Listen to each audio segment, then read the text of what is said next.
Friend, कशा आहात तुम्ही? आय होप सगळे ठीकच असताना. तर माझ्या कुकिंग चॅनलमध्ये मी तुमचं मनापासून स्वागत करते. आणि हो फ्रेंड्स, रिक्वेस्ट आहे की ही जी रेसिपी आहे ना, स्किप न करता असंच पुढे कंटिन्यू पाहत राहा. रेसिपीला सुरुवात करण्याच्या अगोदर तुम्ही माझ्या चॅनलला सबस्क्राईब केलं नसेल तर माझ्या चॅनलला सबस्क्राईब करा आणि जेवढं होईल तेवढं शेअर आणि लाईक करायला विसरू नका. तर मी तुमच्यासाठी एक रोज नवीन छान छान अशी रेसिपी घेऊन येत आहे. तर आजही घेऊन आलेली आहे. चला तर मग वेळ न घालवता रेसिपीला सुरुवात करूया. तर तुम्ही थंबनेलवरून किंवा टायटलवरून ओळखलंच असेल की अशी कोणती सिक्रेट आहे की आपली रेसिपी 10 ते 15 दिवसासाठी टिकणार आहे आणि मऊ लुसलुसीत अशी होणार आहे. तर त्याच्यासाठीच व्हिडिओ स्किप न करता व्हिडिओ पूर्ण पहा. अचानक मुलांचं ठरलं की त्यांना बाहेर जायचंय फिरायला. आता म्हणलं फिरायला जायचंय ना, असे काय रेसिपी मी ह्यांना बनवून देईन जेणेकरून आहे ना बाहेरचं खायचं टाळतील आणि हो, हेल्दी पौष्टिक अशी रेसिपी काहीतरी बनवून द्यायला पाहिजे ना, असं काहीतरी लक्षात आलं. आणि फ्रीज उघडला आणि माझ्यासमोर कोथिंबीर दिसली. तर मला ठीक आहे, आता ह्याच्यापासून काही ना काही आपण बनवूया. तर सर्वात आधी घेतली तर मी कोथिंबीर जी घेतली होती ना, तर स्वच्छ पाण्याने आधी धुवून घेतली आहे. त्याचं पाणी पूर्ण काढून घेतले, नंतर बारीक अशी चॉप करून घेतली. आणि तुम्ही दुसरीकडे पाहत असाल की इथं मी काय केले, 2 वाटी इथं गव्हाचं पीठ घेतले. त्याच्यासोबतच इथं मी घेतलेलं आहे 1 टेबलस्पून इतकंच बेसन पीठ. आणि आपल्या रेसिपीला ना छान असा कलर येण्यासाठी थोडंसं ना कश्मीरी लाल तिखट 1 टेबलस्पून इतकं मी ॲड केले. थोडीशी हळद ॲड केली आहे. सर्वात महत्त्वाची गोष्ट म्हणजे आपण इथं काय केलं, अर्धा टेबलस्पून इतकं नाही तर घेतलेलं आहे आमचूर पावडर.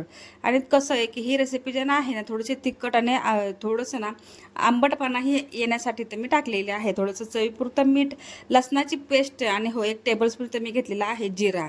आता या पिठामध्ये ना आपण जी कोथिंबीर आहे ना बारीक करून घेतली होती, तर ही आपण ह्या पिठामध्ये आता ॲड करूया. आणि हे पहा, सिक्रेट म्हणजे थोडंसं आपण ह्या पिठामध्ये म्हणजे कोथिंबीरमध्ये ना, इथं मी घेतलेलं आहे जवळपास 1 वाटी दही. आणि ह्या दह्याने ना खरंच पराठे इतके छान बनतात की तुम्ही यकीनही करू शकत नाही.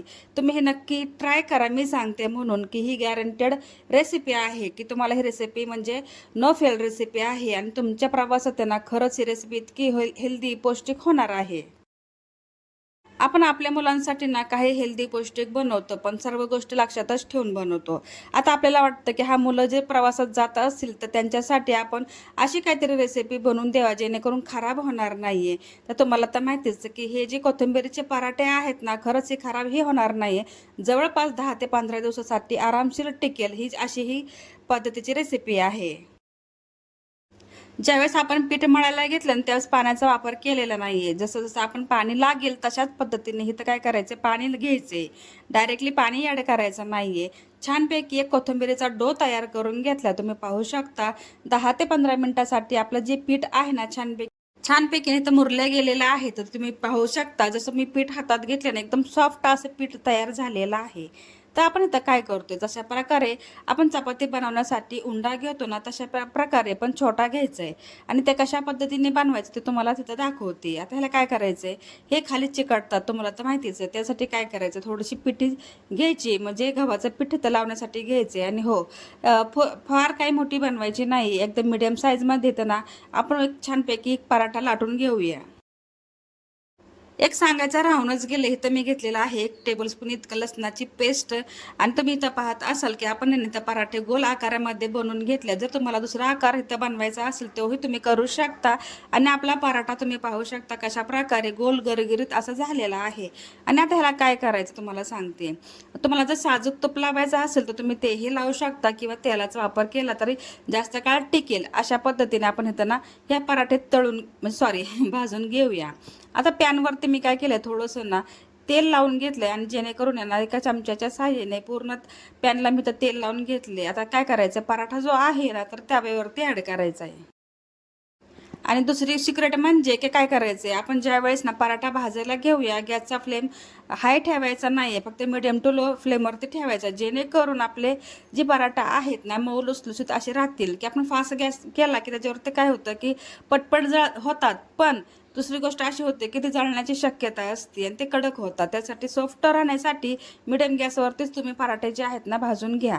आणि थोडंसं काय केलं मी, अलटी-पलटी करून थोडीशी त्याची बाजू जी आहेत ना सेकून घेतली. थोडंसं मी तेल एका चमच्याच्या साहाय्याने तर लावून घेतले. फार काय तेल हे तर मी लावून घेतलेलं नाही, जेणेकरून हे जास्त काळ टिकेल अशा पद्धतीने तर मी तेल लावून घेतले. आमच्या घरातले तर हे चहासोबतच खूप आवडीने खातात. तुम्ही कधीही पराठा बनवलाय का? आणि तुम्ही कधी चहासोबत खाल्लाय का?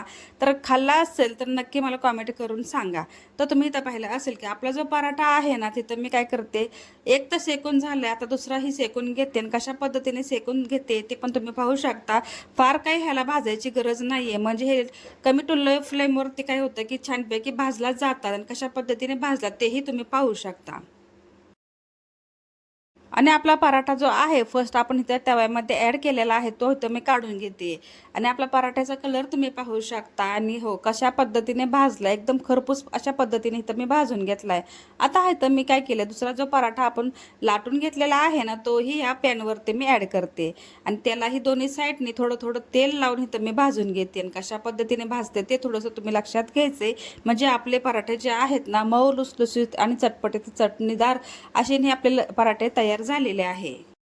तर कोथिंबिरीचे पराठे आपले ना जवळपास होत आलेले आहे आणि खरंच ना ही रेसिपी इतकी छान बनते ना हेल्दी पौष्टिक आणि हो तुम्ही ह्या रेसिपीला ना कुठेही घेऊन जाऊ शकता. म्हणजेच काय होतं की प्रवासामध्ये समजा तुमचे रोजचे ड्युटी असेल की तुम्हाला कामावरती जायचं असेल तुम्ही तेही बनवून देऊ शकता. कारण रोज चपाती खाऊन खाऊन कंटाळा तर येतोच. अशा काही वेगळ्या पद्धतीने जर बनवलं तर खरंच आणि आपल्या बारके म्हणजे छोटी मुलं जर असतील ना त्यांना टिफिनसाठी जर लागत असेल तर तुम्ही तेही बनवून देऊ शकता किंवा सॉससोबत किंवा हिरवी चटणीसोबत जर दिलं तर खरंच अगदी उत्तम. आणि फायनली ना माझे सगळे काय जे कोथिंबिरीचे पराठे आहेत ना ते बनवून झालेले आहे.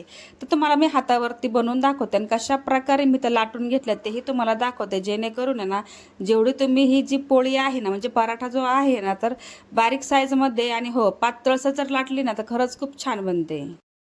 मी हातावरती घेतली आणि कशा पद्धतीने घेतली तेही तुम्ही पाहू शकता. आपली जी पराठा आहे ना कुठंही तुटलेला वगैरे नाही आहे तसा राहिलेला आहे आणि हो शेजवान चटणीसोबत जर खाल्ले तर एकच नंबर लागतो किंवा लसणाची चटणीसोबत अप्रतिम. तर ही रेसिपी फायनली माझी झालेली आहे. तर तुम्हाला कशी वाटली नक्की मला कॉमेंटमध्ये सांगा. व्हिडिओ आवडला असेल ते व्हिडिओला लाईक शेअर सबस्क्राईब करायला विसरू नका. भेटूया नेक्स्ट व्हिडिओमध्ये. तोपर्यंत स्वतःची काळजी घेत राहा. सर्वात महत्त्वाचं खात राहा आनंदात राहा हसत राहा आणि आपल्या चॅनलला जेवढं होईल तेवढं शेअर आणि लाईक करायला विसरू नका. सर्वात महत्त्वाची गोष्ट म्हणजे ज्यांनी ज्यांनी हा व्हिडिओ पाहिला असेल ना त्यांचं खरंच खूप मनापासून धन्यवाद करते. आणि हो इंस्टाग्रामवरती जर असाल तिथं माझे ना कुकिंगचे शॉर्ट व्हिडिओ असतात. जर आवडलेच तर मला नक्की फॉलो करा. माझी आयडी आहे रिजवाना शेख आणि हो फेसबुकवरती जर असाल तर तिथंही मला फेसबुक पेजला फॉलो करायला विसरू नका. आयडी आहे रिजवाना शेख. भेटूया नेक्स्ट व्हिडिओमध्ये.